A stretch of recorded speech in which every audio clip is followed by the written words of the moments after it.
Well, here we are, going to give you some food for thought. As you let your natural food digest, we want to give you some spiritual food that's going to keep you full until the morning. And let's talk about the importance of trusting God.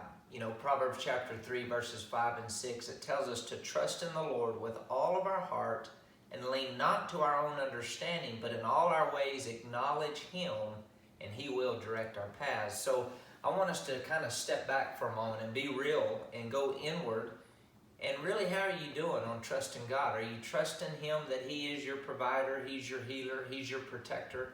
Listen to Jeremiah 17. It says in verse 5, "Cursed is the man who trusts in man and makes flesh his strength, whose heart departs from the Lord." Cursed means empowered to fail, empowered to go backwards. Listen to this, but in verse 7, "Blessed is the man who trusts in the Lord and whose hope is the Lord." Blessed means empowered to move forward, empowered to prosper, empowered to succeed. James tells us when we hear God's word and we do God's word that we're blessed, we're empowered to move forward. Here the prophet Jeremiah tells us when our trust is in God, we connect to His empowerment. His super comes upon our natural to move us forward through this situation. Trust is a big deal to God. And so I want us to really be real. Am I trusting God with my family? Trusting God with my finances? Trusting God with my future? Trusting God as a nation? Are we trusting God?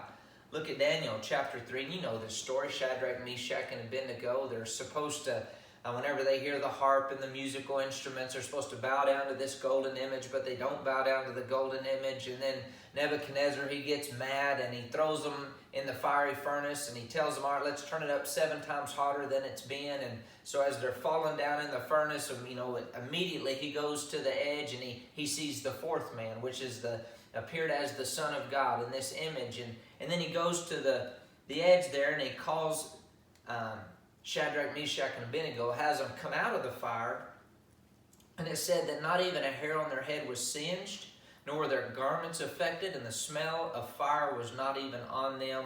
And then it goes down and says that His angel delivered His servants who trusted in Him, and it frustrated the king's words and yielded their bodies, and it goes on, and they were promoted. But because they trusted in God, that's the key phrase, because they trusted in God, God was able to send His angels to protect them and to bring them out, and then they were promoted. I believe that in our country, even though we're going through a fiery time, that promotion is on the other side of this because we're keeping our trust in God.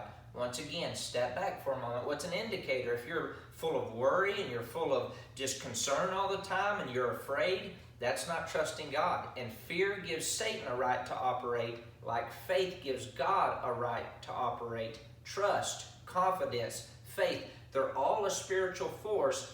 Trust God and allow Him to show up in your life. Keep protecting us, guiding, directing us. Don't forget, go to our YouTube channel, subscribe to the channel, keep growing, keep going. God bless you guys.